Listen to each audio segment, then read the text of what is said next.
guy, so if I can do it, you can do it. That's our whole point. We don't want anything from you except we want you to be happy. Why? Personally, I want to live in a world where people are happy. Okay, that if I get anything out of this, that's what it is. I'm surrounded by people who are happy. When Uddhava came here to visit a couple of weeks ago, the first thing he came, took a look around and he said, "Hey, you guys are happy." He hadn't seen happy people in, a long time. And yeah, we're happy. We're just, sitting here in the country and chanting the name of God, and we're in spiritual consciousness. We know we're going back to the spiritual world, so there's no worries. Krishna's taking care. So the question is then, what are you going to do with this knowledge? Are you just here for some entertainment on a Sunday afternoon? You hear some interesting stuff and then, go out with your friends and spend money at the mall or something? Or are you here because you really want the absolute truth? Be honest with yourself. Why are you here? You think I'm going to solve your problems for you? I can't, even if I wanted to. But I can introduce you to the knowledge where you can solve your problems for yourself. You have to put it into use. You have to study it. You have to learn it. And if you have any questions, I'd be glad to help you with it. But I can't do that work for you. That's up to you. So I want to encourage you. I want to tell you, show you by my own example that it's possible. It's possible to become happy. It's possible to solve your problems using this Vedic knowledge, because we're not going to cheat you. We don't have anything, you don't have anything that we want. We're okay. We're not worried. So that means we're just giving you the pointer. Like if somebody comes and says, how do I get to Carnegie Hall? If I'm a wise guy, I'll say, practice, man, practice. Right? But if I'm sincere, I'll say, oh, you go up here 2 blocks and turn right and like that. I'll give you the directions. So actually, I'm going to say both answers. How do I get to happiness, or how do I get to self-fulfillment or self-realization? Well, practice, practice, practice. But what? Vedic knowledge. Because the Vedic knowledge is the only source of knowledge that comes from a source higher than human beings, higher than human intelligence.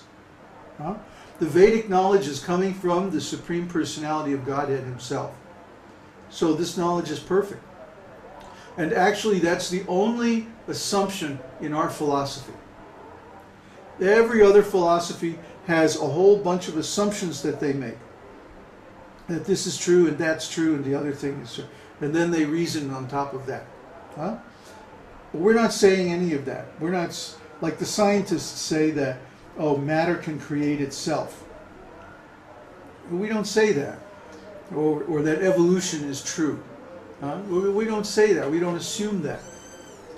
What we say is that the Vedas are true. If it's stated in the Vedas, then it's true. And we don't have to question it. We don't have to worry about it. We can trust that information. And then we can reason with that information, and we'll come to correct conclusions about the world, about ourselves, about God, in the process of self-realization. The aim of the process is to realize God. Well, what does that mean? That means we become completely happy. We become completely satisfied, and all of our problems are solved.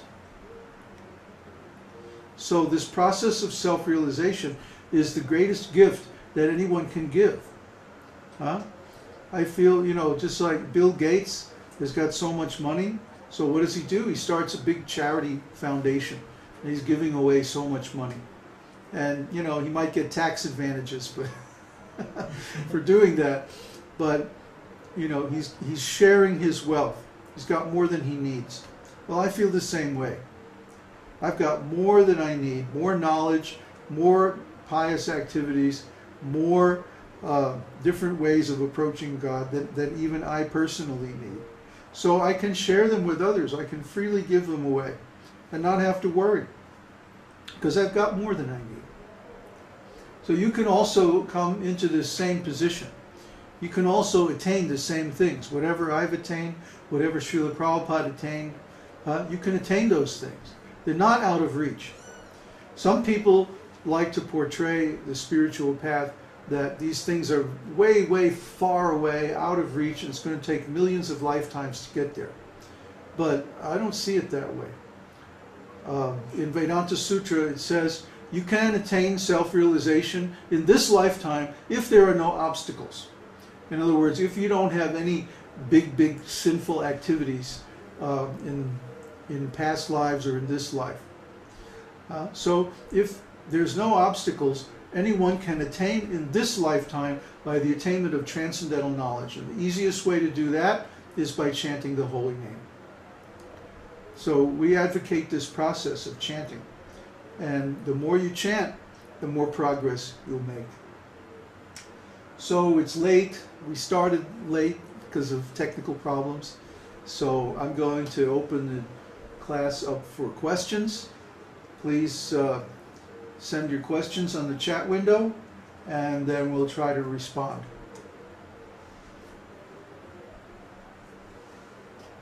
Any questions so far? Not yet. Connor has a question. Yeah, on the second class of people, the pious people who go to and serve the forefathers on the moon, who are the forefathers? Their forefathers. As in the material world forefathers? Yeah. The Connor is asking the pious people who go to the moon to serve their forefathers, whose forefathers are they serving? Who are they? And they're the forefathers of the people themselves. They're ancestors who have gone to the spiritual or gone to the subtle world before them. This is the origin of some of the Christian doctrines that, you know, when you go to heaven, all your relatives are there, and your, you know, and your dead cat, and everybody is there, you know. So, but it's actually not exactly like that. It's that the relatives that are also pious and who also earned the right to go to the heavenly planets, you'll see them, you meet them. The others you won't see, because they're on a different path. Yeah. Okay, Neville, Carl and Yasamir had a question. I don't know who is the originator of the question. About how the jivas re-enter the earth. What does enter into plants from the soil mean? Doesn't the plant already house another spirit soul? That's right, it does. So the spirit souls are not becoming incarnated as plants, but they're entering into the plant through the rain, through the water. They fall down from the heavenly planets through the rain, and then they enter into the plants through the water. So, of course, all of this is arranged by the super soul so that the soul gets the kind of birth that he needs according to his karma. So it's not accidental, it's not random, it's not by chance that a particular person or a particular animal will eat a particular plant. But the soul becomes embedded in the plant, even though he's not the living entity that who has that body of the plant. And then when he gets eaten by usually the male, then the soul enters into the semen, and then the semen is injected into the womb. So there is a very elaborate passage in the Upanishads describing the 5 fires. You've heard this, huh? 5 fires. This is a very, you know, like during the arti, we offer 5 ghee lamps. Why do we do that? Huh? Because there's this very famous passage in the, which Upanishad is it? I can't remember. I think it's in the Kaushikaki Brahmana of the Rig Veda. Kaushitaki, excuse me. Kaushitaki Upanishad,